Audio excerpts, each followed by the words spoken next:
My stepmom tried to have me arrested on false charges. The security cameras I installed proved my innocence instead. So this whole nightmare started about 8 months ago when my dad remarried. I'm 22 and still living at home while finishing my degree, which has been a source of tension with my new stepmom from day one. She's only 35, so there's this weird dynamic where she's trying to be the authority figure, but we're practically the same generation. The problems began almost immediately after the wedding. My stepmom started making these passive-aggressive comments about how I needed to contribute more to the household even though I already help with groceries and do my own laundry. She'd leave notes around the house about cleanliness standards that were clearly directed at me, even though I'm honestly pretty neat. My dad works long hours and travels frequently for work, so he rarely witnessed these interactions. Things escalated when she started going through my personal belongings. I'd come home from classes to find my room had been cleaned in a way that felt invasive. My desk would be organized differently, my closet rearranged, and once I found her going through my laptop bag claiming she was looking for a phone charger.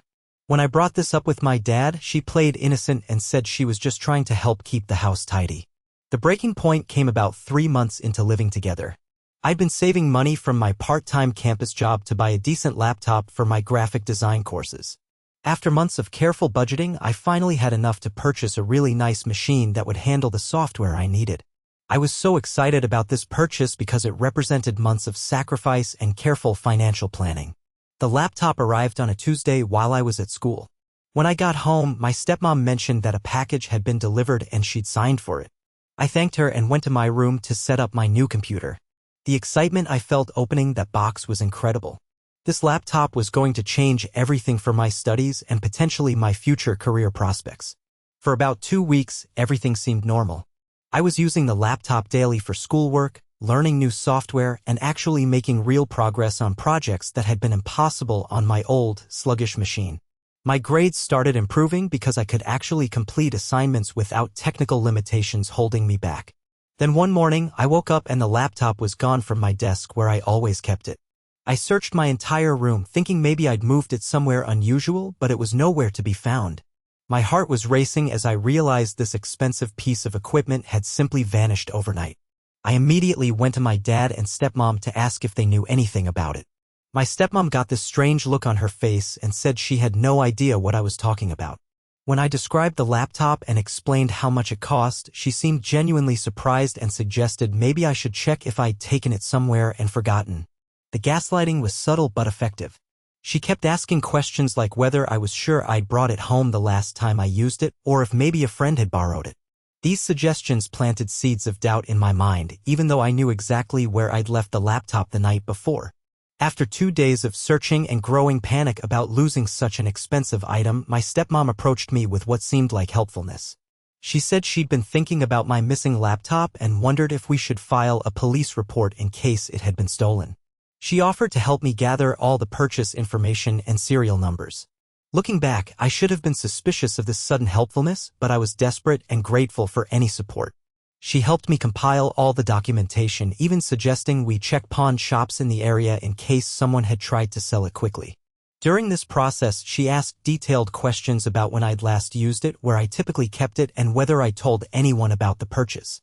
At the time, these seemed like reasonable questions someone would ask when trying to help solve a theft, but I now realized she was gathering information for a different purpose entirely.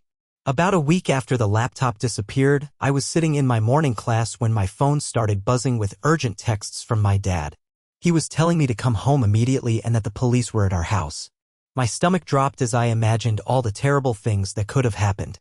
I left class early and drove home with my hands shaking on the steering wheel. When I pulled into our driveway, there were indeed 2 police cars parked outside. My neighbors were standing on their porches, obviously curious about the commotion at our usually quiet house. Inside, I found 2 officers talking with my dad and stepmom in our living room. The atmosphere was tense and strange, and I could see my dad looked confused and upset. One of the officers turned to me as I walked in and asked if I was the daughter who lived in the house. What happened next completely blindsided me. The officer explained that they were there to investigate a report of theft and that my stepmom had filed a complaint claiming I had stolen valuable items from her personal collection. She had told them that several pieces of jewelry and some cash had gone missing from her bedroom, and she suspected I was responsible. The accusation hit me like a physical blow. I stood there staring at this woman who had been living in our house for only a few months, who had just accused me of stealing from her in front of police officers and my own father. The injustice of it was overwhelming, especially since my own laptop had mysteriously disappeared just days earlier. My stepmom sat there looking appropriately upset and concerned, playing the role of a victim perfectly. She explained to the officers that she'd been reluctant to come forward because she didn't want to cause family drama, but the missing items were too valuable to ignore. She mentioned that she'd noticed me acting suspicious lately and that I'd been asking unusual questions about her jewelry. None of this was true. I barely paid attention to her possessions and certainly had never asked about her jewelry. But she delivered these lies with such conviction that I could see the officers taking her seriously. My dad looked torn between defending me and trying to understand what was happening. The officers asked if they could search my room, and I agreed immediately because I knew they wouldn't find anything. I was confident in my innocence and figured this would clear everything up quickly. However, as we walked toward my bedroom, I felt a growing sense of dread about how this situation had developed so quickly and dramatically. The search of my room was thorough and humiliating. The officers went through my drawers, my closet, my desk, and even looked under my mattress.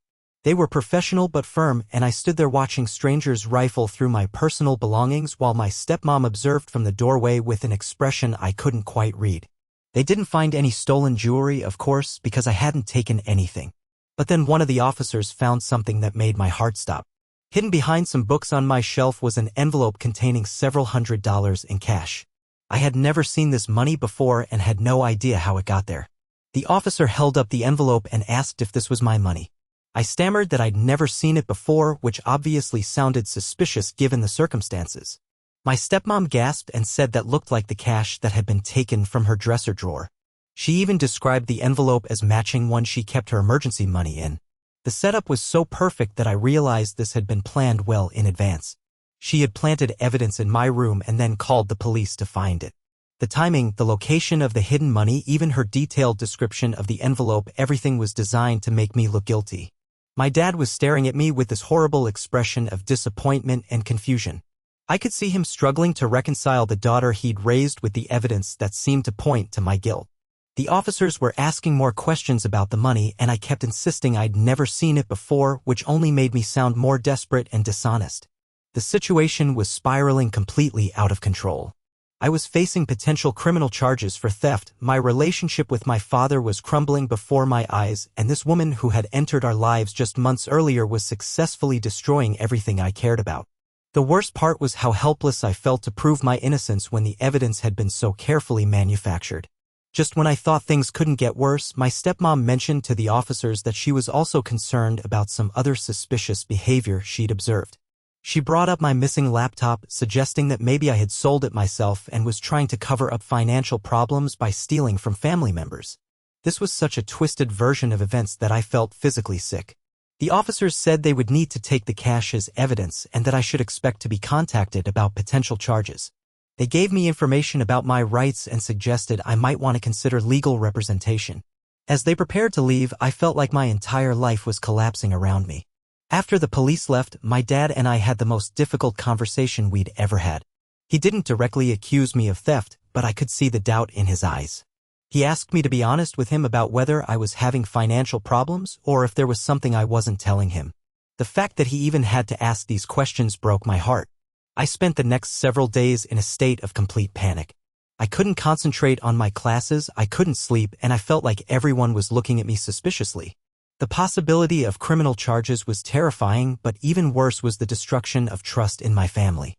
My stepmom continued to act concerned and supportive in front of my dad while making subtle comments that reinforced suspicion about my behavior. The turning point came when I remembered something that gave me hope. Several months earlier, after a break-in in our neighborhood, I had installed a small security camera system in our house. I'd been worried about our safety when my dad traveled for work, and I wanted to have some way to monitor what was happening when we weren't home. The cameras were discreet, and I'd honestly forgotten about them during all this chaos.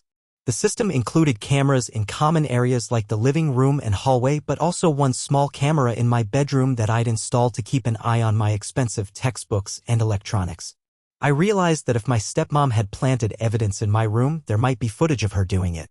I waited until both my dad and stepmom were out of the house before accessing the camera footage on my laptop. My hands were shaking as I scrolled through days of recordings, looking for anything that might show someone entering my room when I wasn't there. The process was tedious and emotionally exhausting, but I was desperate for any evidence that might prove my innocence. Finally, I found what I was looking for. 3 days before the police search, there was clear footage of my stepmom entering my room while I was at school. She moved purposefully to my bookshelf and placed an envelope behind some books, exactly where the officers later found the cash. The video quality was good enough to see her face clearly and even showed her looking around nervously before and after hiding the money. But that wasn't all. As I continued reviewing footage from previous weeks, I discovered something even more shocking. There was video of my stepmom taking my laptop from my desk one night after I'd gone to bed. She carried it out of my room and down the hallway, presumably to hide it somewhere else in the house or remove it entirely. The evidence was overwhelming and undeniable. Not only had she framed me for theft by planting money in my room, but she had also stolen my laptop and then helped me file a police report about its disappearance. The level of manipulation and planning involved was far beyond anything I had imagined possible. I made copies of all the relevant footage and called the police officer who had handled my case. I explained that I had security camera evidence that would prove my innocence and asked if I could bring it to the station. The officer seemed surprised but agreed to review the material. Update 1. The meeting at the police station was surreal. I brought my laptop and showed the officers the footage of my stepmom planting evidence in my room and stealing my laptop. They watched the videos multiple times and asked detailed questions about the camera system and when it had been installed. I could see their entire understanding of the case shifting as they realized what had actually happened. The detective assigned to the case explained that this changed everything. Not only were the charges against me going to be dropped, but my stepmom could now face charges for filing a false police report, evidence tampering, and theft.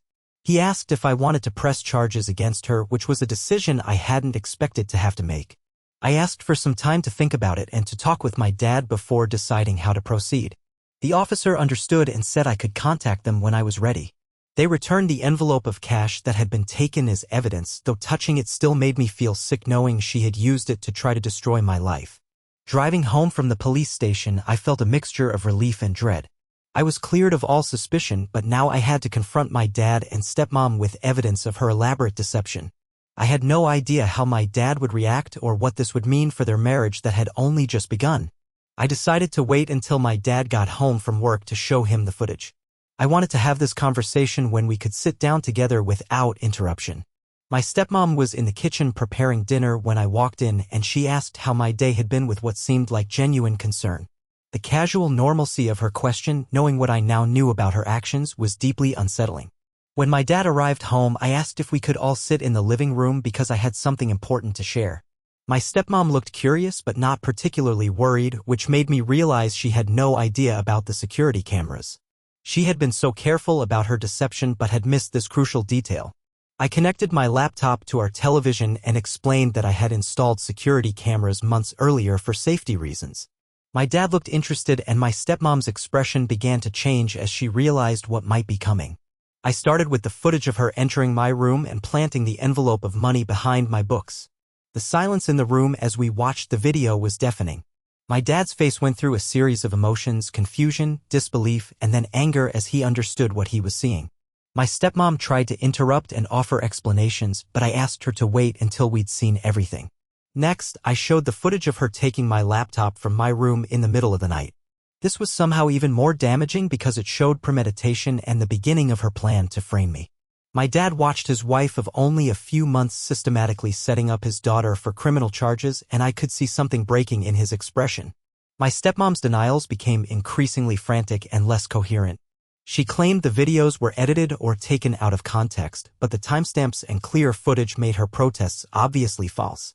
She tried to suggest that there were misunderstandings and that she could explain everything, but my dad held up his hand and asked her to stop talking.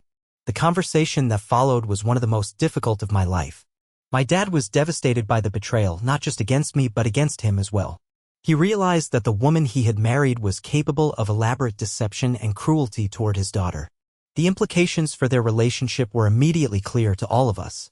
My stepmom eventually broke down and admitted to what she had done, though she tried to frame it as a response to feeling unwelcome in the house. She claimed she felt threatened by my relationship with my dad and thought that if I got into trouble it might bring her and my dad closer together. The twisted logic of this explanation was almost more disturbing than the original crimes. My dad asked her to pack some belongings and stay somewhere else while he figured out what to do next. She begged him not to make her leave and promised that nothing like this would ever happen again, but the trust was completely destroyed. How do you rebuild a marriage when one person has tried to have the other person's child arrested on false charges? I told my dad about my conversation with the police and that I had the option to press charges against her. He looked exhausted and said he needed time to process everything before we made any decisions about legal action. I agreed to wait, though part of me wanted to see her face consequences for what she had tried to do to me. That night, my stepmom packed a suitcase and left to stay with a friend. The house felt strange and empty without her, but also peaceful in a way it hadn't felt since she'd moved in. My dad and I stayed up late talking about everything that had happened and trying to understand how we'd missed the signs of her manipulative behavior. Update 2. The next few weeks were emotionally exhausting for our entire family. My dad was dealing with the end of his marriage while I was processing the trauma of being falsely accused and nearly charged with crimes I didn't commit. We both struggled with feelings of betrayal and questioning our judgment about people we thought we could trust. My stepmom continued to call and text my dad constantly, alternating between apologies and accusations. Sometimes she would claim she was sorry and wanted to make things right, and other times she would blame me for ruining her marriage by installing secret cameras. Her inability to take consistent responsibility for her actions only reinforced that my dad had made the right decision in asking her to leave. The legal situation became more complicated when my stepmom's friend called my dad and said she couldn't continue housing someone who might be facing criminal charges.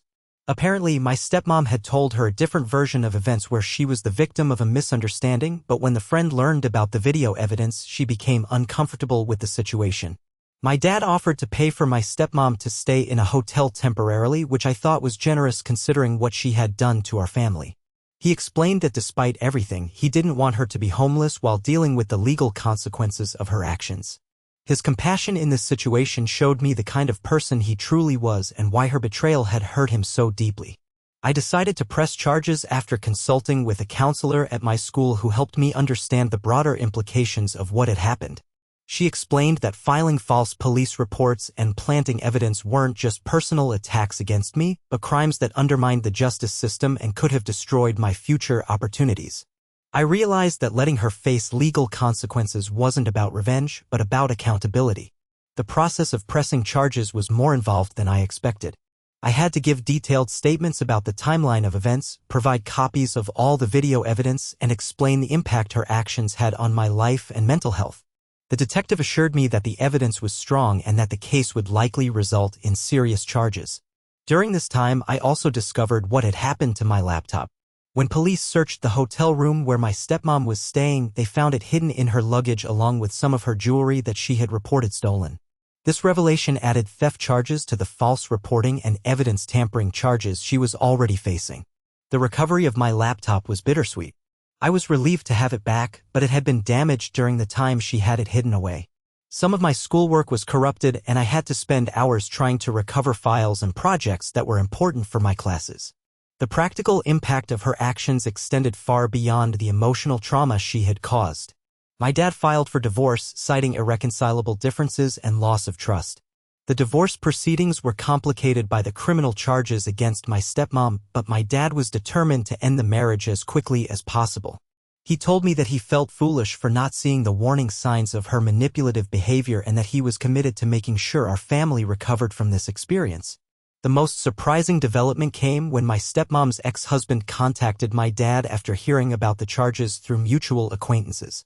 He revealed that she had exhibited similar manipulative behavior during their marriage, including making false accusations against his teenage son from a previous relationship. This pattern of behavior helped explain why she had targeted me so specifically and methodically. Update 3. The criminal case against my stepmom moved forward more quickly than expected. Her lawyer advised her to accept a plea deal rather than go to trial, given the strength of the video evidence against her. She ultimately pled guilty to charges of filing a false police report, evidence tampering, and theft.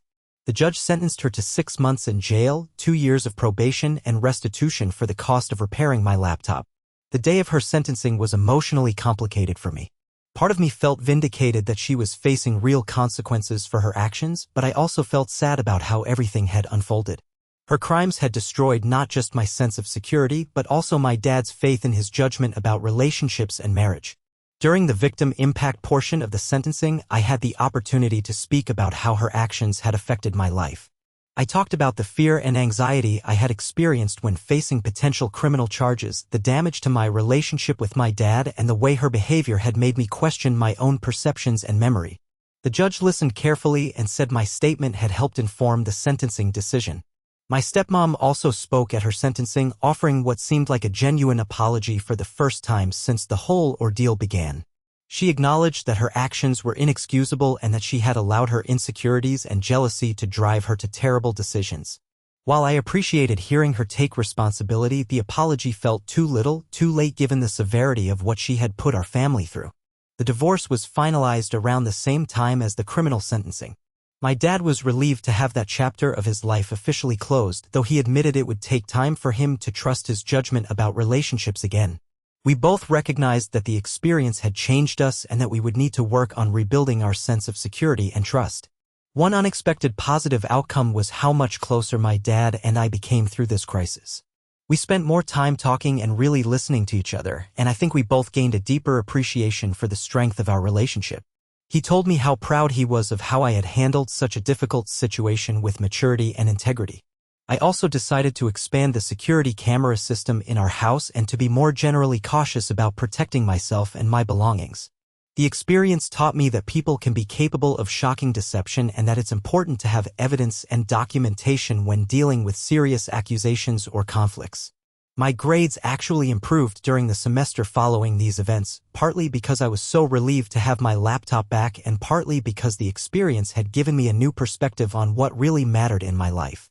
I became more focused on my studies and future goals and less concerned with minor daily stresses that had previously seemed overwhelming. Final update. 6 months after my stepmom's sentencing, our lives have settled into a new normal that feels much healthier and more authentic than the tense atmosphere we lived with during her brief time in our family. My dad has started seeing a counselor to work through his feelings about the marriage and divorce, and I've continued my own counseling to process the trauma of being falsely accused. The most significant change has been in my relationship with my dad. We've developed a much more open and communicative dynamic, partly because we went through such a difficult experience together and partly because we both learned the importance of really listening to each other's concerns. He's told me that he regrets not taking my initial complaints about my stepmom's behavior more seriously, and I've learned to be more direct about expressing my concerns when something doesn't feel right. My stepmom completed her jail sentence and moved to a different state to stay with relatives. She's required to continue probation supervision there, and she's not allowed to contact me or my dad directly. Through her lawyer, she did send a letter apologizing again and saying she was getting help for the mental health issues that contributed to her behavior. While I hope she gets the help she needs, I'm grateful for the distance and the legal protections that keep her out of our lives.